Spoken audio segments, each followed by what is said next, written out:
교과서 126쪽을 보시면 일곱 교회에 있는 내용과 요한계시록 나머지 부분 4장부터 22장에 나와 있는 내용이 어떻게 연결되어 있는지를 볼 수 있는 도표가 있습니다.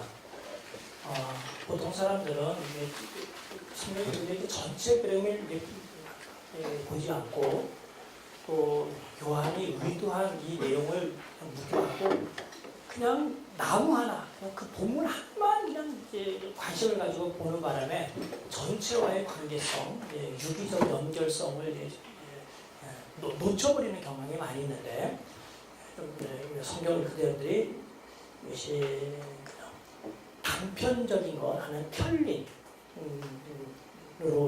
이해하지 말고 유기적으로 전체 연결됐다는 총체적으로 이해하는 법을 배우는 게 좋겠다고 생각합니다. 일곱 교회 각각의 교회에게 주께서 행위들을 아신다고 말씀하시고 책망도 하고 칭찬도 하셨습니다만, 이런 중에 결국 주님은 교회가 정체성을 잘 유지할 때 그 주님 안에 들어와 있고, 또 주님께서 마지막 때 이 세상에 가지고 올 복의 절정을 그 교회에게 주신다고 약속을 해요.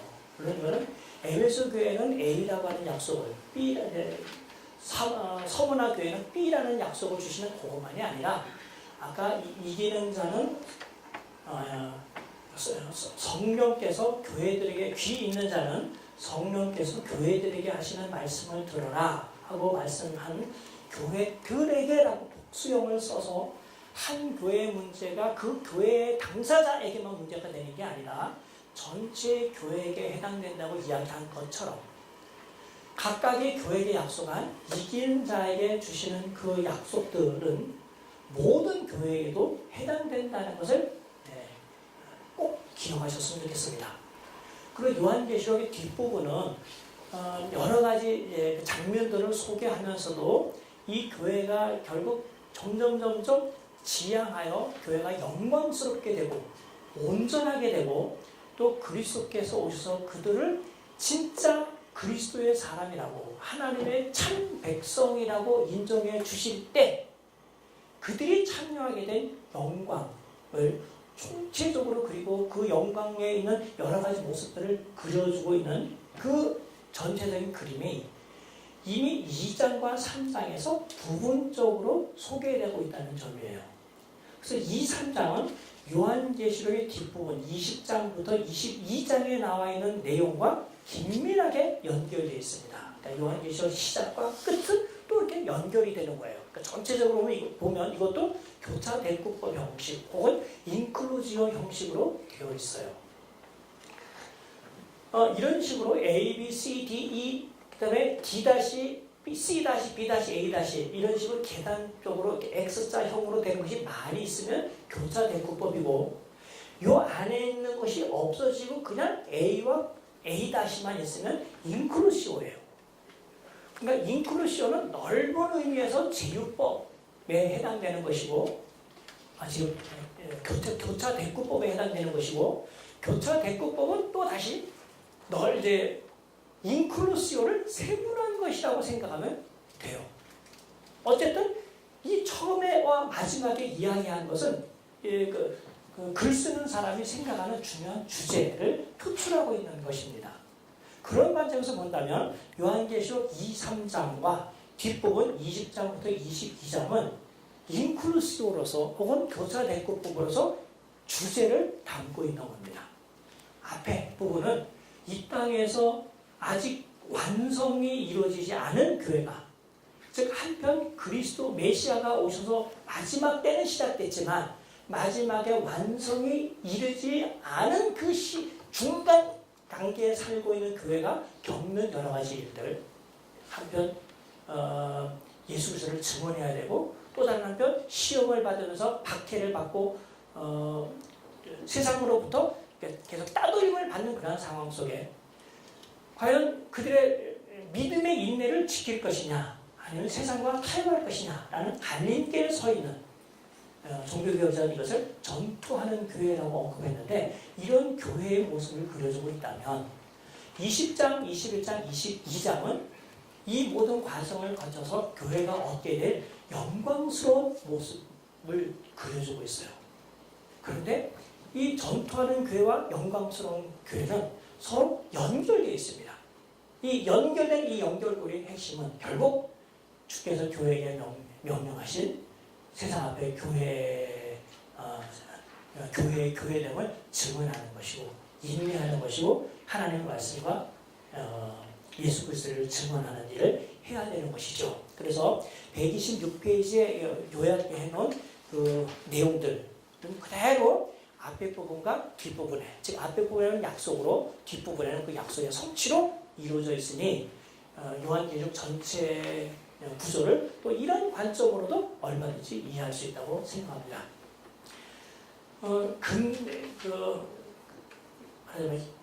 현대 세계에 들어와서 즉 20세기 초, 정확히는 19세기 말에서 20세기 초에 요한계시록 2, 3장이 요한계시록에 어떤 영향을 주느냐라고 해서 쓰신 분이 윌리엄 람제이 경이라고 하는 분이 이거 쓰셨고요.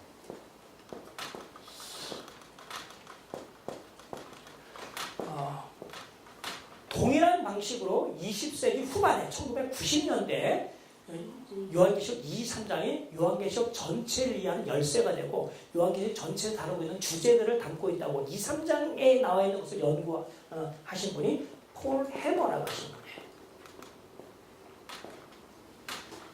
요즘 사람들도 있겠죠. 근데 제가 체크는 못했고요. 그러니까 이 두 사람이 아주 대표적으로 19세기 말과 20세기 초, 그 다음에 20세기 말려에 대표적으로 2, 3장의 중요성을 제시하는 분이라고 보시면 되겠습니다. 제 책에 해머 글들이 몇 군데 인용이 됐습니다.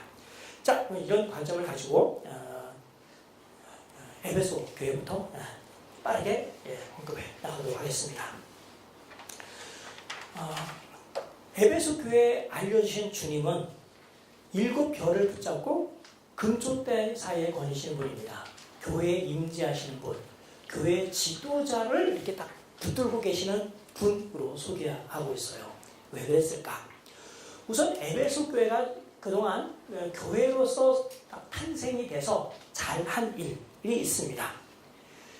행위, 수고, 그 다음에 인내를 주님께서 칭찬했는데 구체적으로 그들이 했던 잘한 일은 당시 우상 숭배하는 것이 별 문제가 아니라는 것, 또 우상 숭배하고 우상에게 드려진 음식을 먹는 것이 별 문제가 아니라는 것을 가지고 교회에게 우상 숭배에 참여하도록 한 사람들이 있었습니다. 세상 사람들이 아니라 기독교인 아니면 유사 기독교인, 아마 유대인들이 유대인들 출신이었을 가능성도 크고요. 아니면 기독교인 중에서 앞잡이들이 있을 수 있는데 저는 두 가지 다 열어놨고 이분은 주로 유대인이 그런 일을 했다라고 빌 교수님은 그렇게 설명합니다. 어쨌든 하나님으로부터 말씀을 전한다고 예수 그리스도의 증거를 증거한다고 말하는 그 사람이 자칭 사도라고 하지만 그들이 전하는 내용은 원래 복음의 내용과 다르기 때문에 요한은 그가 자칭 사도이지 실제는 사도가 아니다 라고 언급을 했습니다. 어쨌든 미묘한 문제, 예를 들면 이 미묘한 문제라는 게 예를 들면 고린도전서 8장부터 10장에 우상에게 바쳐진 재물 먹는 문제를 가지고 바울이 고린도 교회를 권면할 때 고린도 교회에서 교인들 중에 우상의 재물 먹는 것은 괜찮다 라고 생각하는 사람들이 있었습니다. 그들은 고린도전서 8장 5절 6절에서 하나님은, 그러니까 이 땅에 아까 제가 언급한 것처럼 많은 신들이 있지만 실제 신은 하늘에 계신 하나님, 세상을 창조하시는 하나님, 우리가 아버지라고 부르는 그 한 분밖에 계시지 않다. 세상에 많은 주라고 이름을 붙이는 사람들이 있지만 세상에는 유일한 주님이 계신데 우리의 구주이신 예수 그리스도가 바로 그분이시다. 그러니까 하나님과 진짜 그리스도를 제외하고는 다 가짜잖아요. 그러니까 그들은 신이 아니기 때문에 신에게 음식을 이렇게 드린다 하더라도 이 음식에 신의 기운이 들어가지 않았으니 이것을 먹더라도 절대로 문제가 되지 않는다. 그래서 우상의 제물을 먹는 사람이 있었어요. 근데 이 사람은 그들 중에 한 걸음 더 나아가 단지 길거리에 파는 시장에 파는 우상에게 바쳐진 고기만 먹는 게 아니라 심지어는 신전에 들어가서 바울은 우상의 집이라고 합니다. 우상의 집에 들어가서 이 음식을 먹는 일을까지 했어요. 이건 10장에서 다루고 있는 주제입니다. 그러면서 바울은 결과적으로 어떤 일이 발생했다고 분석하느냐면 그들이 이런 자기의 지식만을 의지하여 우상의 제물을 먹는 것 때문에 실제 이들이 우상 숭배에 연루되었다. 너희들이 교회 와서는 그리스도와 하나가 되는 성만찬에 참여하면서 우상의 집, 즉 신전에 가서 그들에게 드리는 제사를 먹는다고 한다면 너희들은 귀신의 음식과 주님께 드리는 성만찬을 겸하여 참석할 수 없다 하고 바울이 이야기를 해요. 말하자면 바울은 그들이 이미 우상 숭배에 연루됐다는 것을 분석하고는 그들에게 아주 그들을 비난합니다. 근데 에베소 교회에서 어떤 사람들이 바로 고린도 교회에서 하고 있는 그 사람들처럼 하나님은 한 분이니까 지금 그리스 로마의 신들이란 허상이고 그래서 지금 황제 숭배하는 이 문제는 아무것도 아니니까 그냥 가서 참석만 해줘. 몸은 있지만 네 마음은 거기에 들어가 있지 않으니까 얼마든지 괜찮다고 계속 교회를 유혹하는 겁니다. 이게 미혹이에요. 요한계시록 이 미혹이라는 단어가 3번 등장합니다. 유혹, 미혹, 꿰이라고 하는 용어로 표현했는데 헬라어로 플라나오라고 해요. 플라나오. 이거는 아주 이것과 아주 굉장히 비슷한 이제 용례가 이사야 53장에 히브리어를 헬라어로 번역한 70년경에 우리는 다 양 같아서 각기 어떻게 했어요? 제 길로 갔어요. 자기 길로. 가야 될 정도가 아니라 그 길을 벗어나 딴 길로 가는 것. 이게 플라나오입니다. 그러니까 미혹, 즉 꼬심이라고 하는 것은 교회가 걸어가야 할 그 길이 아닌 정도가 아닌 다른 길로 가도록 유혹하는 거야. 풀려난다. 이렇게 막 하는데 누구나 다 유혹당할 뻔하죠. 예, 두아디라 교회에서는 그렇게 당한 사람들이 꽤 많이 있었습니다. 그런데 이 에베소 교회는 이 사람들이 자기 자칭 선지 사도라고 지칭하는 것이 가짜라는 것, 거짓이라는 것을 드러냈어요. 정말 잘했어요. 그런데 이 부분이 전통적인 해석자에게서는 함정입니다. 이렇게 어떤 사람이 가르치는 게 진짜 정통이냐 가짜냐 하는 것을 막 구별하다 보니까 막 지켜보면서 막 구별하다 보니까 그들에게서 서로 간에 사랑하는 것이 없어져서 형제사랑을 잃어버렸다고. 그래서 주님께 책망을 받았다라고 얘기하는데 그 부분은 아닌 것 같아요. 아까 얘기했지만 지금 여기서 문제는 그렇게 우리가 상상력을 동원해서 할 수 있는 것이 아니라 요한계시록에 나오는 주님과 교회와의 관계 문제, 그 다음에 책망을 극복하는 문제와 결부시켜 볼 때 여기에 말하는 그 다음에 나오는 4절 내용은 그런 그들의 잘못된 것을 이렇게 찾다가 벗어난 그 사랑 이탈 문제가 아니라는 것을 우리가 생각할 수 있습니다. 어쨌든 이런 그 사람들의 교훈들에 대하여 거짓을 드러냈고 핍박하는 것을 잘 참고 예수님의 이름을 위하여 견디고 게으르지 않았다라고 했잖아요. 예수님의 이름을 위하여 그렇게 했다는 것은 교회의 정체성을 알려주는 거예요.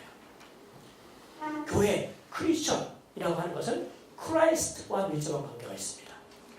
교회의 교회됨은 그리스도의 이름에 걸맞게 주요, 왕이요, 말씀이요, 참되심이요, 하나님의 참된 증인이신 그분과 연결을 하다 보니까 교회가 그 일을 해야 되는 거예요. 그 일을 하느라고 잘 견뎌야 되는데 일단 그런데 그런 중에 현 상황에서 그들이 했던 일은 뭐냐면 처음 사람을 버렸다는 거예요. 그러니까 처음에는 그들이 주님의 이름을 위하여 하고 그들과 그 주님의 이름에 걸맞은 교회 정체성을 가졌는데 이제는 처음 사람을 잊어버렸다는 겁니다.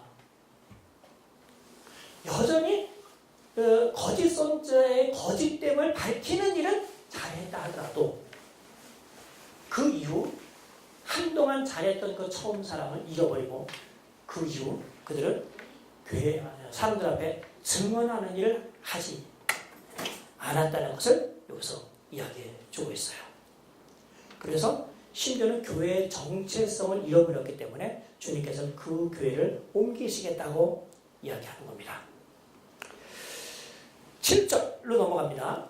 이 교회에게 어쨌든 주님께서 아직은 완전히 그 교회의 정체성을 완전히 잃어버린 상황은 아니라 얼마든지 회복하고 돌이킬 수 있는 가능성이 있는 것을 알고는 처음 행위, 즉 그들이 내 책에서는 그 처음 행위를 하나님을 사랑하는 것, 그래서 하나님을 사랑하기 때문에 세상을 단절하고 하나님이 하나님 되심을 세상 앞에 알리는 거라고 제가 언급했는데 그런 일을 할 수 있는 기회가 있는데 그렇게만 한다면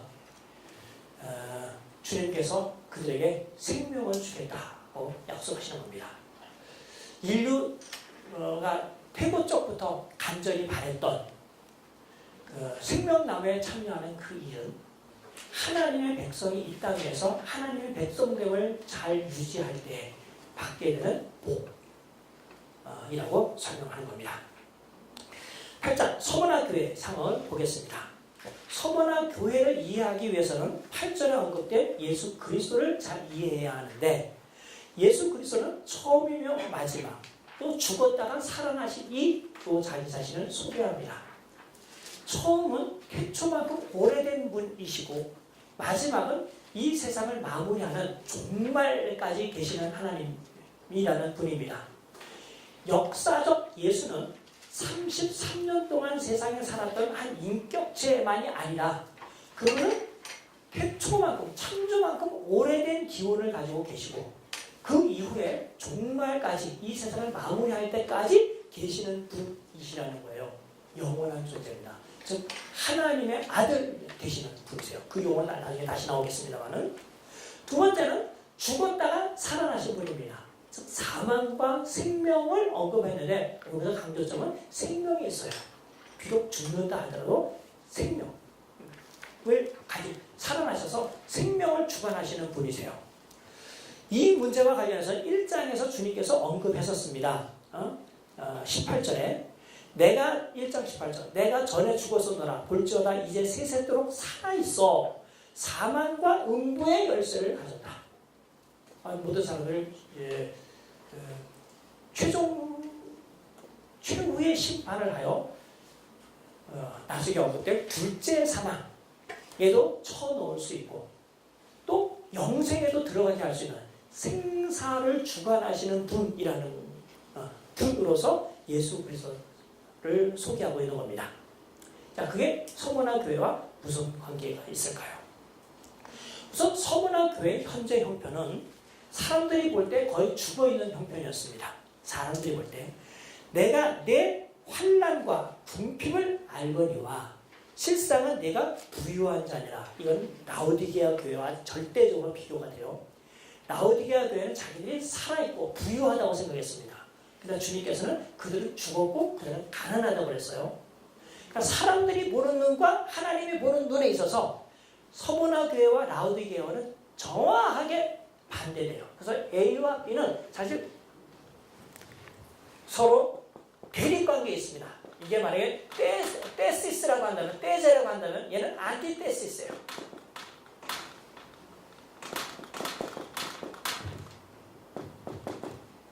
테제, 안티테제입니다.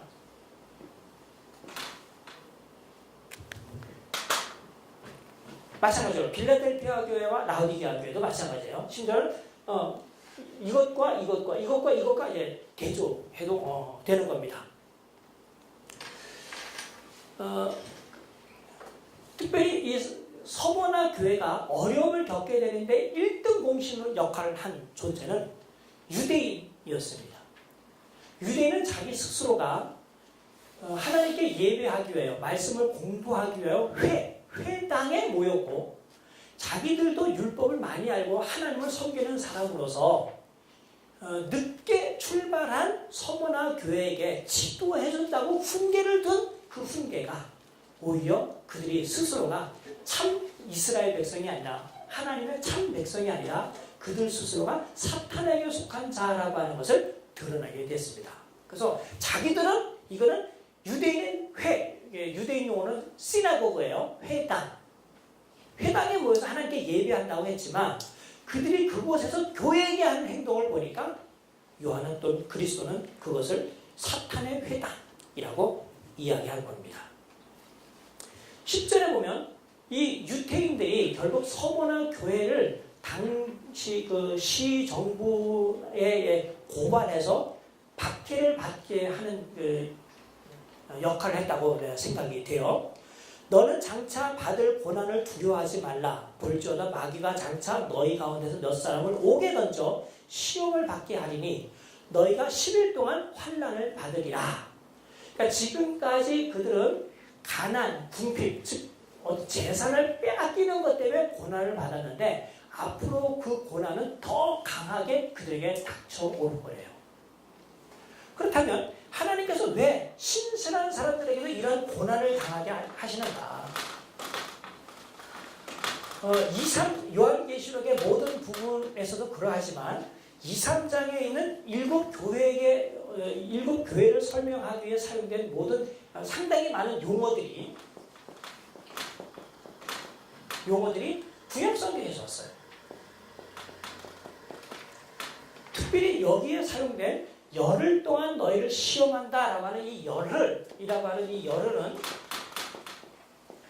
다니엘 1장에 보면 다니엘과 그 친구들이 바벨론의 왕 앞에 가서 음식을 먹을 때 그들이 했던 용어예요. 사실 내 책에도 언급했는데 이 열흘이라고 하는 단어는 숫자적인 열보다는 충분히 아주 완벽하게 라는 뜻입니다. 예를 들면 민수기 14장에 이런 내용이 있어요. 이스라엘 백성이 광야를 거쳐오는 동안 하나님을 시험했고 하나님을 원망하는 일이 많았습니다.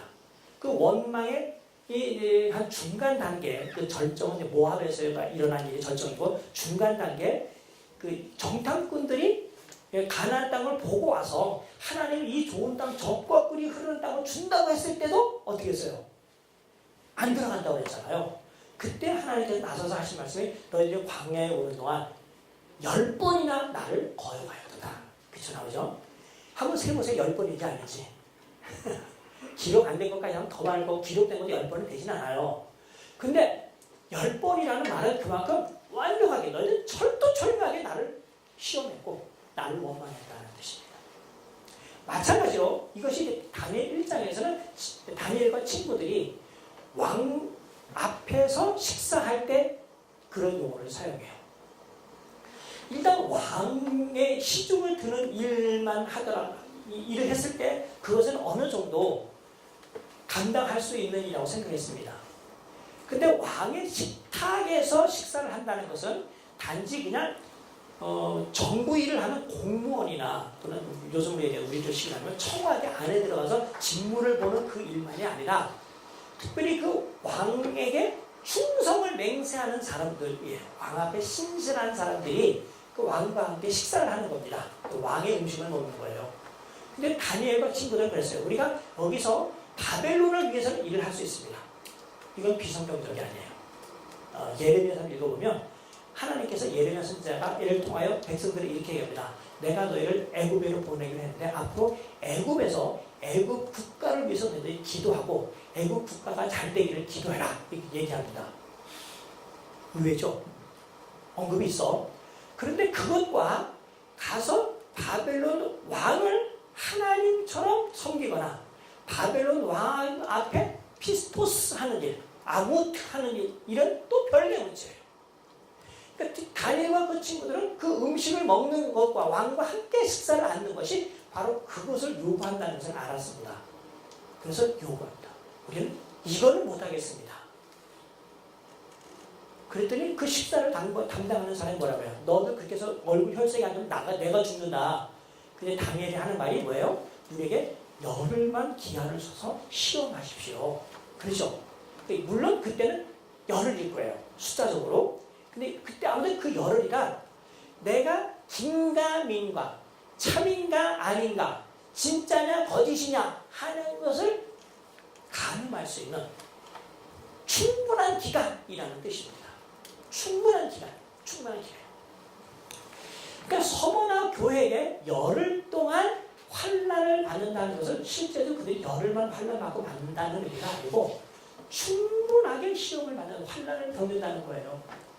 근데 바로 그 환난이 환난은 단지 환난을 겪는다는 사실만 있는 것이 아니라 환난의 효과 또는 결과까지 여기에 담겨 있어요.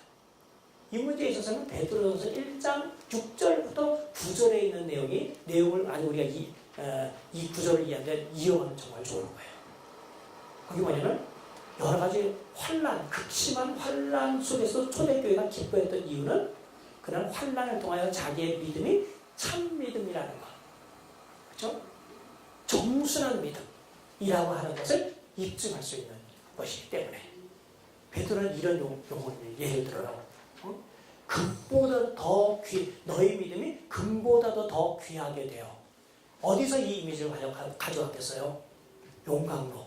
그래서 혼합된 광석을 넣었을 때 금과 또는 일반 찌꺼기 금속이 딱 구분되는 것처럼 교회라고 하는 공동체의 사람이 있을 때 여기 있는 사람들이 진짜 신자냐 그렇지 않느냐 하는 것을 가르는 그것이 환난이라고 주님께서 보신 것 같습니다. 이 이미지는 나중에 6장 다음 주에 우리가 공부할 텐데 7 인봉재앙을 할 때 나타나고 그와 관련된 내용이 레위기, 에스겔, 예레미야 등등에서 많이 나와요. 이스라엘 백성이 왜 재앙을 받았을까? 하나님의 백성인 사람은 더더욱 순결해지도록 하기 위해서, 그 다음에 이스라엘 공동체 안에 물리적으로 몸은 있지만 실제로 마음은 하나님을 떠난 사람들에게는 재앙을 내려서 마치 찌꺼기처럼 걸러내도록 할 목적으로 하나님께서 재앙을 내리시다, 환난을 내리시다라는 성경 구절이 있어요. 굉장히 중요한, 이것도 요한계시록을 이해하는 중요한 본문인데 서문화 교회에 대해서도 그러한 역할로 열흘 동안 시험을 받는다는 것을 여기서 얘기하고 있습니다. 그럴 때 교회는 어떻게 해야 되겠습니까? 결국 충성해야 돼요. 신실해야 합니다. 또 죽음에 이를 때까지 신실하라. 우리가 입학시험을 볼 때는 1년 뭐 3년 공부했다가 하루 딱 시험 보고서는 딱 당락이 결정되잖아요. 그래서 하루만 잘 참으면 돼. 아니면 그 하루를 위해서 한 10년, 3년이나 1년 동안만 열심히 공부하면 돼요. 근데 하나님의 백성은 이 땅에 있으면서 그렇게 단기간에 시험 보는 게 아니라 평생 이 땅에 사는 동안 주님 앞에 충성해야 된다는 겁니다. 그런 사람에게 주님은 생명의 면류관을 주셔요. 뭐 제가 이야기할 필요는 없겠지만 높아지면서 말씀을 드리는데 생명의 면류관 스테파노스 테스 조에스 생명의 면류관은 여기 소유격이 참 문제예요. 뭐냐? 생명으로 만든 면류관을 준다. 올리브로 만든 면류관이 아니라 그건 잠깐 영광스러웠다가 그냥 시들어버리고 없어지지만 생명으로 만든 면류관은 영원히 지속되는 면류관이다 라는 뜻으로 썼을 거예요. 이럴 경우에 테스 조에스는 성격, 특성을 나타내는 소유격이라고 합니다. Genitive of quality 이렇게 표현해요. 문법적으로. 또는 이것을 이렇게 얘기하세요. 내가 너에게 면류관을 줄 거다. 즉 생명을. 그래서 이 소유격은 앞에 있는 것을 부연 설명하는 것 또는 동격을 설명하는 것이라고 말할 수 있어요. 이럴 때는 동격의 소유격이라고 합니다. 그러니까 생명을 준다는 거예요. 그러니까 지금 요한이 썼으니까 요한 복음에 보면 내가 너에게 생명을 주노니 아무도 너희를 내 아버지 손에서 빼앗을 자가 없더라. 생명을 주니 멸망치 아니할 것이요. 이런 말씀이 있잖아요. 3장과 5장에. 그러니까 여기서 말하는 면류관이라는 것은 곧 생명을 준다는 것과 동일한 거예요.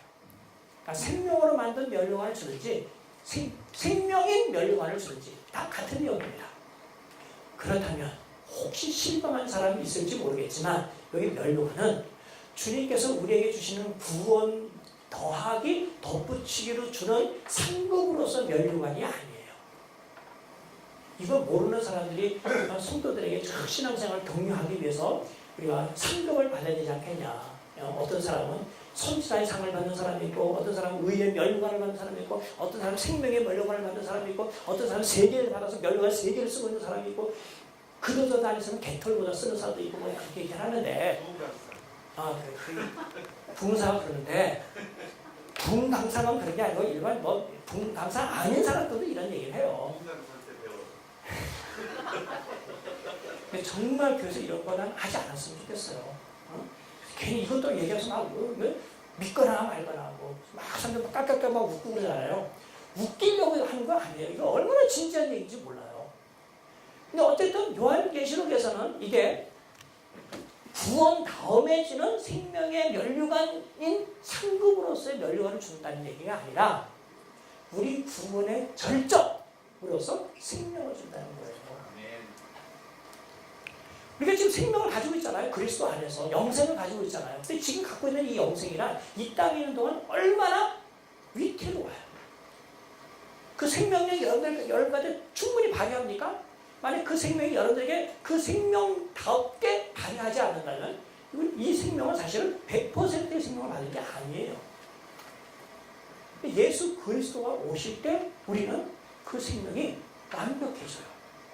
그걸 요한은 마치 운동 경기의 끝에 갔을 때 올리브 관 받는 것에 비유하여 우리 구원의 절정, 완성을 생명의 관점으로서 표현한 것이라고 봐야 합니다. 만일 이것이 그렇지 않다면 2장 7절에 나오면 너 이기는 자에게는 하나님의 낙원에 있는 생명나무의 열매를 주어 먹게 하겠다라고 하는 생명나무의 열매를 먹는 것도 상복으로 봐야 돼요. 그렇잖아요. 이걸 나무로 표현한 생명을 받는 거야. 영생. 동일한 내용을 여기서는 에덴 동산 3장에 있는 2장과 3장에 있는 이미지를 가지고 생명나무로 표현해서 에베소 교회에 설명했고 서문화 교회에서는 당시 경기장에서 일어나고 있는 것을 예를 들어서 면류관으로 표현한 것 뿐입니다.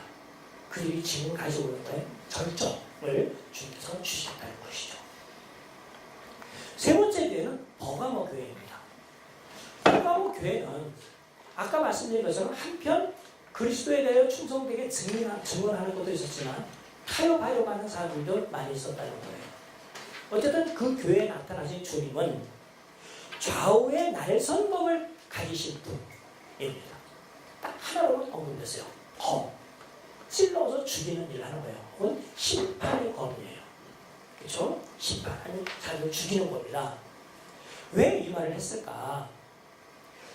한편 버가모에 자리 잡고 있는 로마 총독부 또는 로마의 정치적인 권세로 인하여 교회에게 위압적인 자세를 지니고 교회를 마음대로 교회에게 횡포를 부리는 정치적인 권력에 대항하여 예수 그리스도만이 진정한 의미의 심판자라는 것, 권세자라고 하는 것을 보이는 데 목적이 있어요.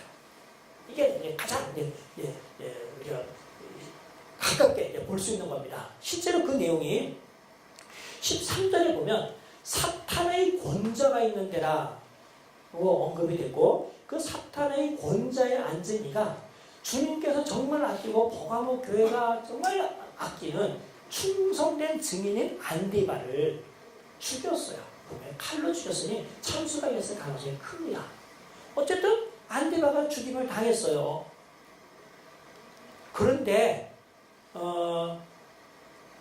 대부분의 버가모 교회는 이것 때문에 놀라거나 믿음이 위축돼서 자기를 굴복하지 않고 믿음을 잘 지킨 것 때문에 주님께 칭찬을 받았습니다. 놀라운 일이에요.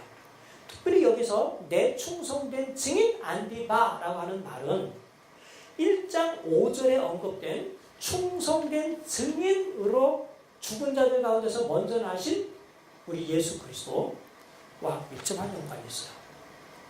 말하자면 버가모 교회는 지금 우리가 읽은 것 중에 가장 그리스도를 본받고 교회가 해야 할 충성된 증인을 잘 감당한 교회입니다. 문제는 그 교회가 타협을 했다는 거예요.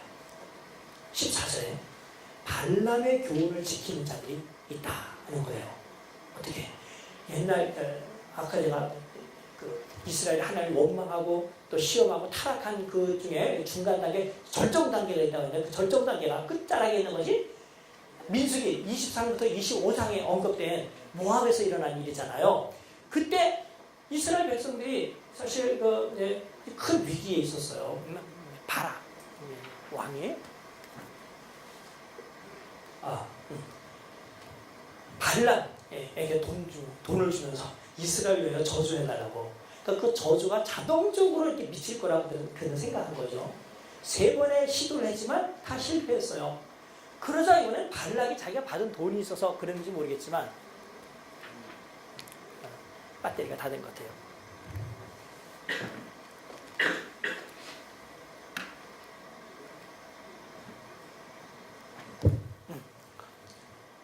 발람이 이번에 자기가 나서서 발락에게 얘기해요. 아무래도 이렇게 하면 작전이 안 통하니까 제가 시키는 대로 하십시오. 그런 거예요. 어떻게? 모압 여자들을 풀어가지고 이스라엘 남자분을 꼬신 겁니다. 미혹한 거예요. 자기들이 그 종교 축제를 벌여놓고는 종교 축제 자리에 동참하게 했어요. 그래서 무슨 이스라엘 백성들이 유상숭배에 참여했고 그거 불러들인 모압 여자와 잠자리를 같이 한 거예요. 음행한 거예요. 그때 비느하스라고 하는 사람이 하나님에 대한 열심을 가지고 그 장막에서 딱 겹쳐져 있는 두 사람을 창으로 찍어서 하나님에 대한 열심이 있다는 걸 입증한 사건이 있는데 바로 그 사건을 언급하면서 이런 비슷한 일이 있는 것을 요한은 발람의 교훈을 따르는 것이라고 표현을 했습니다. 버가모에 바로 이 발람의 교훈을 따르는 사람이 있었다는 것이라고 했다면 어떤 일일까요? 마찬가지로 이런 여기 있었던 우상숭배하는 일, 음행하는 일을 한 겁니다. 그러니까 한편은 하나님에 대한 그리스도에 대한 믿음을 버리지 않았으면서 또 다른 한편 음행과 우상숭배에 참여하는 이중 플레이를 했어요. 타협이죠. 신앙의 타협이죠. 그렇다고 한다면 주님께서 이런 교회에 어떻게 하겠습니까? 아까 제가 예를 들어서 비느하스가 창을 가지고 두 사람을 찍은 것처럼 주님께서는 그 입에서 나오는 검으로 그 사람을 심판하시겠다는 거예요.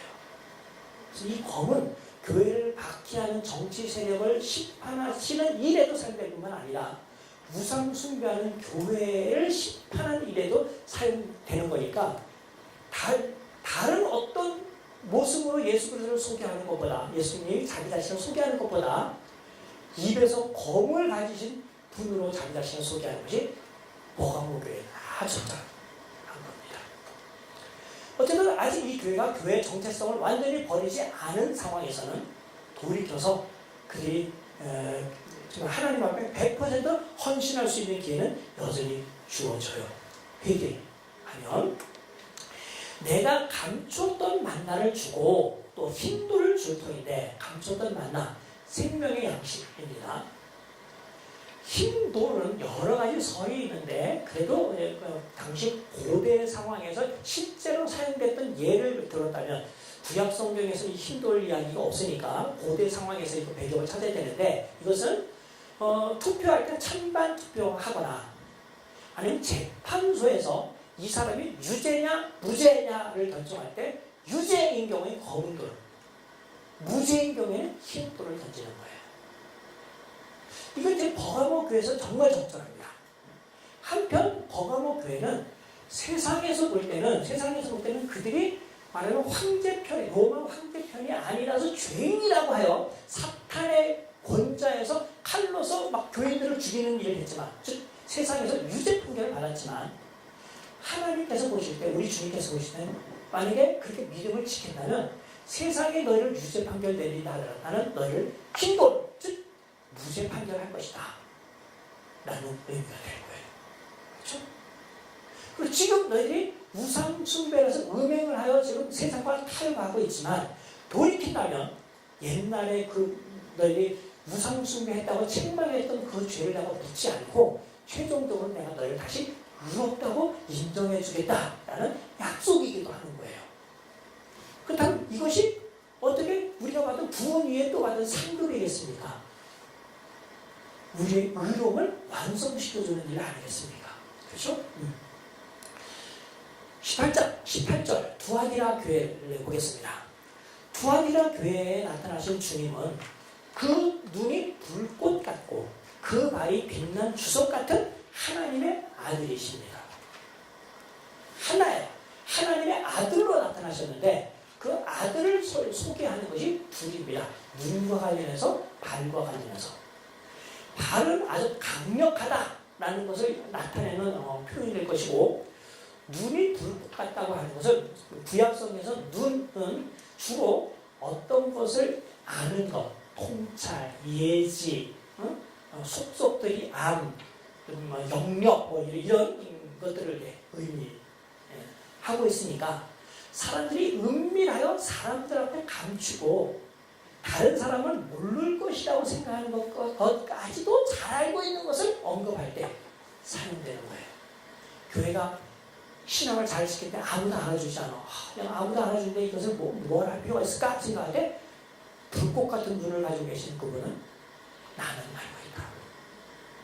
하나님은 이런 죄를 모르실 거야. 그래서 은밀하게 죄를 짓는 경우가 있어요. 불꽃 같은 눈을 가지고 계신 분은 그 죄를 아신다는 겁니다. 어쨌든 이런 분이 두아디라 교회 형편과 어떻게 연관되는지 한번 보겠습니다.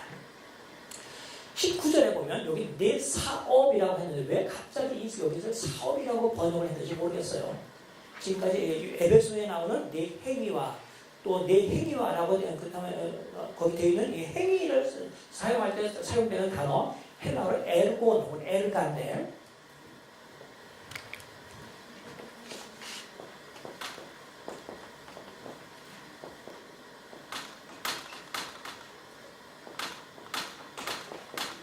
복수용을 사용했어요. 이게 중성인데, 에르가 내 행위들을 아노라 해요.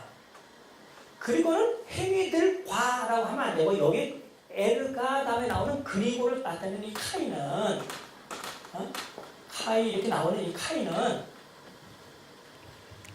그 동일한 것을 이렇게 연결해주는 연결 접속사, 순 접속사가 아니고 이거는 다음에 나와 있는 것을 설명해주는 카이예요. 내 행위들을 내가 안다. 내 행위들이 뭐냐면 첫째로 사랑하는 것, 교인 가운데 믿음을 가지고 있는 것, 또 섬긴 것, 인내들이에요. 그렇죠? 사업가 그러면 이게 무슨 비즈니스로 우리나라 말로 그 이해가 돼요. 비즈니스도 알고 사랑도 알고 이게 여러 개 5개를 언급한 것이 아니라 구체적으로 4개입니다. 이 4개를 묶어서 앞에 내 행위들, 즉 사랑, 믿음, 섬김, 인내를 한다. 이거는 기독교의 성품뿐만 아니라 행위에 있어서 무척 중요한 것들이에요. 그렇죠? 믿음, 소망, 사랑 아시죠? 소망을 뺀 나머지 중요한 현세에 아주 필요한 것들인데, 이 두아디라 교회는 에베소 교회와 비교해요. 에베소 교회는 처음에는 사랑이라고 하는 걸 갖고 있었지만 나중에 이것을 잃어버렸는데, 두아디라 교회는 혹시 처음 출발은 에베소 교회보다 낮게 적게 출발했을지 모르지만 나중에 시간이 갈수록 점점 커졌대요. 사랑은 보통 이런 사랑도 이해할 수 있겠지만, 하나님 사랑, 이웃 사랑도 이해할 수 있겠지만, 하나님 사랑이 요한계시록에서는 특별히 하나님의 말씀을 증언하고 예수님을 증언하는 일과 관련되어 있으니 에베소 교회가 잃어버린 그 사랑, 교회의 정체성으로서 교회가 하는 일을 언급할 가능성이 커요. 이런 점에서 두아디라의 교회는 에베소 교회보다 훨 나은 교회였습니다. 근데 어쨌든 두아디라 교회도 아까 말씀드린 것처럼 이 C 클래스에 들어가는 거예요. ABC 클래스. ABC 클래스는 교회 정체성도 갖고 있고 타협함으로써 세상과 동화되는 그런 문제입니다. 여기에 동화는 뭐냐면 이세벨의 음행을 쫓은 거예요. 아마 그 당시 있었던 한 이세벨이라는 여자를 이야기하는 것은 아닌 것 같고, 구약시대 아합 왕 때 이세벨이 와서 하나님을 떠나 아세라 또는 바알을 섬기도록 이야기했던 우상 숭배를 받아들이게 했던 그것을 여기다 적용해서 언급했을 가능성이 무척 큽니다. 뿐만 아니라 음행까지 되어 있는데 이 음행이 실제 가는 문제이보다는 영적인 음행으로서의 우상 숭배를 가리킬 가능성이 커요. 꽤 많은 사람들이 여기에 연루되었습니다. 그러니까 지금 적어도 우리가 두아디라 교회까지 오는 동안에 요한의 주 관심사가 그 당시 실제적으로 일어나고 있는 우상숭배, 즉 황제숭배를 비롯한 우상숭배와 그것을 거부할 때 일어나고 있는 물리적인 압박, 경제적인 따돌림과 박해, 이것이 아주 소극적인 면에서 아주 관심이 있다는 것과 이것과 대칭되는 교회가 하나님을 증언하는 일, 또 믿음을 온전히 지키는 일, 이것이 계속 평행해서 나가고 있는 것이지 이것 외에 다른 문제를 다루고 있다고 보기 참 어렵다고 저는 생각이 돼요.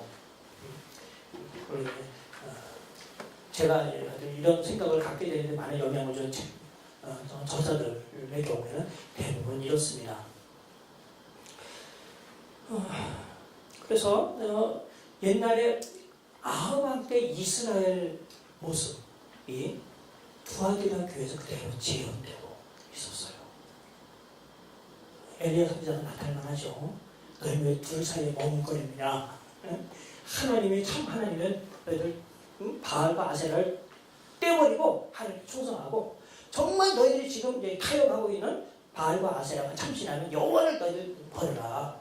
이스라엘은 둘 사이에서 왔다 갔다 하고 있잖아요. 갈팡질팡하잖아. 두아디라고 교회가 지금 그런 거예요. 그래서 주님께서 1차적으로 경고하기 위하여 조금 있다가 그들을 죽이고 침상에 던진다고 합니다. 죽이기도 하고 침상에 던진대요. 22절. 심지어 21절에 보면 그들에게 그 전에 회개할 기회를 주었는데도 얼마나 마음이 완악한지 주님께서 주신 이 회개할 기회를 저버렸어요. 배척해버렸어. 그래서 결국 주님께서는 본보기로 그들을 침상에 던진다고 했습니다. 침상에 던진다는 것은 우리가 말하면 알아두었다에 해당되는 관용어적 표현이에요. 아프게 하겠다는 거예요. 질병에 걸리게 하겠다는 거예요. 알아두게 할 것이다. 심지어 그 당사자뿐만 아니라 그와 더불어 간음하는 자들, 또 만일 그 행위를 회개하지 않으면 큰 환난 가운데 던지고 또 내가 사망으로 그의 자녀를 죽이리니 모든 교회가 나는 사람의 뜻과 마음을 살피는 자인 줄 알지라. 내가 너희 각 사람의 행위대로 갚아주리라. 여기 23절에 언급된 이 내용이 18절에 소개된 불꽃 같은 두 눈을 가지신 하나님의 아들이신 그리스도께 해당되는 거예요. 특별히 여기 각 사람의 행위대로 갚아준다라고 하는 이 말은 제 책에 특별히 이걸 제가 장황하게 썼는데 이 부분에서 쓰지 않았다면 요한계시록 20장 11절부터 14절에 나오는 백보자 심판하는 장면에서 제가 장황하게 썼어요. 우리 이제 자꾸 행위대로라고 하는 말이 나오면 구원은 믿음으로 받고 행위는 상급받는 데 필요하다라고 자꾸 이중으로 구별하려고 하는 경향이 있어요. 여기서 행위대로는 믿음과 상관없는 게 아니라 믿음을 겉으로 나타내 보임이라는 뜻입니다. 첫 번째. 두 번째는 이 행위대로라고 하는 말을 가지고 있는 이 나오게 된 직접적인 성경 구절이 예레미야 17장 9절 10절이에요. 그 이외에 성경 구절이 무척 많습니다. 비밀 요소는 저보다 더 많은 성경 구절을 여기다 열거하셨는데 이 구절 꼭 잘 찾아보세요.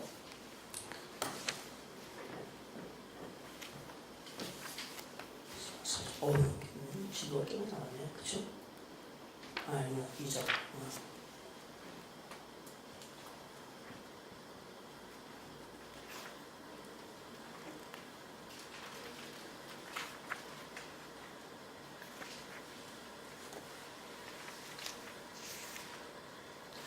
23년, 죄송해요.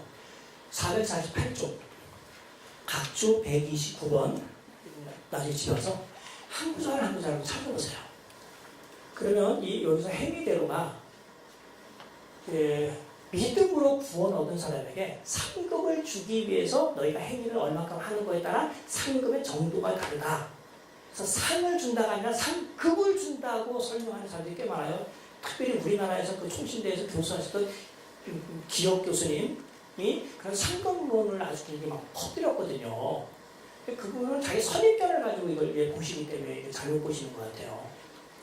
마태복음 연구하셨는데 실제로 이 본문들을 이렇게 쭉 읽어보면 이 상급이라고 하는 행위대로라고 하는 말은 그 사람의 됨됨이의 정확성을 표현하는 거예요.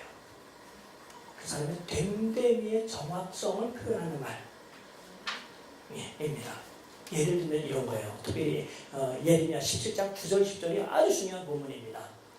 이스라엘 가운데 이런 사람들이 그들은 이제 종교 생활을 잘했어요. 근데 마음은 하나님을 떠났습니다. 자기들은 종교 행위를 하는 것을 가지고 하나님과의 관계가 바르다고 생각했고 그런 자신들에게 바벨론 포로라고 하는 심판을 내린 하나님을 이해를 못했어요. 그래서 하나님께서 이런 얘기합니다. 너희들이 이 세상에 부패한 것 중에 제일 부패한 것은 사람의 마음인데 이 마음이 부패한 것을 누가 알겠느냐? 그러나 나는 안다. 너희들이 겉으로는 이렇게 해서 했지만 속으로 속이고 있고 감추고 있는 것 사람들은 모르지만 나 여호와는 사람의 폐부와 내장과 심장을 살펴보신다. 그래서 나는 각 사람의 행위대로 심판한다 하고 언급이 되어 있어요. 그럼 거기서 행위대로라고 하는 것은 사람들의 눈에 보이는 겉으로라는 의미가 아니라 그 사람의 속 중심에 어떠한지를 정확하게 표준 삼아서 라는 뜻으로 행위대로 심판한다 라는 의미가 사용된 거예요. 아시겠죠? 그러니까 이스라엘은 자기들은 겉으로 하는 게 예배했으니까 이사야 1장에 나오듯이 말라기 1장에 나오듯이 우리가 잘못한 것이 무엇입니까? 우리가 하나님께 제사를 안 드렸습니까? 안식일을 안 지켰습니까? 근데 안식일날 지나면서 얘들 지키면서 뭐라고 그래요? 아씨 빨리 안식일 지나야지 내가 장사할 텐데 하고 생각하면 그건 안식일 안 지키는 거예요. 그렇죠? 제사를 드리는데 총독에 들어가면 퇴짜 맞을 그거 어차피 태워서 없앨 거니까 아무나 드리는 거예요. 그냥 형식은 드렸지만 마음은 하나님은 떠난 하나님의 말씀에 대한 공경은 없고 겉으로만 해. 이게 외모로 보는 게 베드로전서 1장 15절에 외모로 보지 아니하고 행위대로 심판하시는 이를 너희가 아버지라고 부르니 너희가 나그네로 있을 때 두렵게 지내라 얘기합니다. 세상 사람들은 세상 재판장을 외모로 가지고 봐요. 겉으로 얼마든지 속일 수 있어. 하나님은 속 중심을 보시기 때문에 속일 수 없습니다. 이게 행위대로예요. 자, 그러면 속 중심을 보려면 그냥 이런 눈 가지고는 안 되겠죠. 불꽃 같은 눈을 가지고 계셔야 되겠죠. 그래서 2장 18절에 두아디라 교회에 대하여 불꽃 같은 눈을 가지고 계신 하나님의 아들이 지금 하나님도 속이고 자신도 속이고 다른 교인들도 속이면서 말하면 사랑과 믿음과 섬김을 잘 시킴으로 자기가 진짜 100% 교인이라고 행사하는 두아디라 교회에게 너희들은 탈거하고 있다.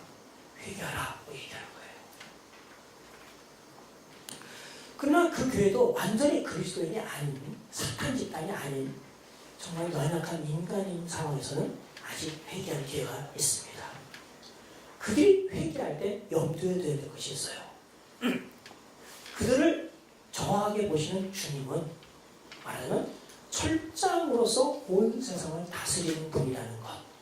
또 만국을 다스리는 권세를 가지고 계신 분이라고 하는 것. 그래서 그 만국을 다스리는 그분이 교회에게도 그 권세를 주어서 이제 교회는 세상의 권세에 의하여 희생당하여 타협하는 것이 아니라 오히려 교회가 가지고 있는 그 힘으로 세상을 정복해야 되는, 세상 앞에 세상에 그리스도를 증언해야 되는 일을 적극적으로 해야 된다는 사실을 알리는 겁니다. 27절. 그래서 그들이 만일 회개하여 돌이킨다면 여러 가지 얘기했지만 그에게 새벽별을 주리라 또한 그 새벽별을 받을 수 있어요. 새벽별이 뭘까? 여기에도 있고 22장에도 있는데 22장 16절에 보면 나 예수는 다윗의 뿌리요 자손이니 곧 광명한 새벽별이라 하고 언급했어요. 즉 그리스도가 새벽별인 그것처럼 교회도 새벽별이 되게 하겠다는 겁니다. 새벽별에 대한 해석이 몇 개 이제 지방방송이 좀 있지만 여러 가지 몇 가지 다른 제안들이 있지만 이것은 아마 이럴 거예요. 어쨌든 어둠에서 빛, 저녁이 지나 아침이 되는 이 미명에 아침을 알리기 위하여 든 금성입니다. 우리 식으로 얘기한다면 금성이에요. 그러니까 새벽별을 준다는 것은 시대가 다른 시대가 됐음을 알리는 거예요. 특별히 22장 아까 그 구절, 그 본문 14절에 나타나는 그 본문에 오면 예수 그리스도는 아담부터 시작된 옛 시대, 구약 시대를 끝내고 신약 시대를 가져오신 분이나요. 마지막 때를 가져오신 종말론적인 인물입니다. 그분으로 말미암아 새 시대가 시작이 됐어요. 그것과 마찬가지로 예수 그리스도에게 충실하는 교회가 있다면 그분이 새 시대를 시작한 그곳에 참여하여 진정한 의미에서 그가 새 시대의 하나님의 백성이 되게 하겠다는 거예요. 구약의 이스라엘이 아니라 누구든지 하나님의 말씀에 신실한 그 사람만이 하나님의 참 백성,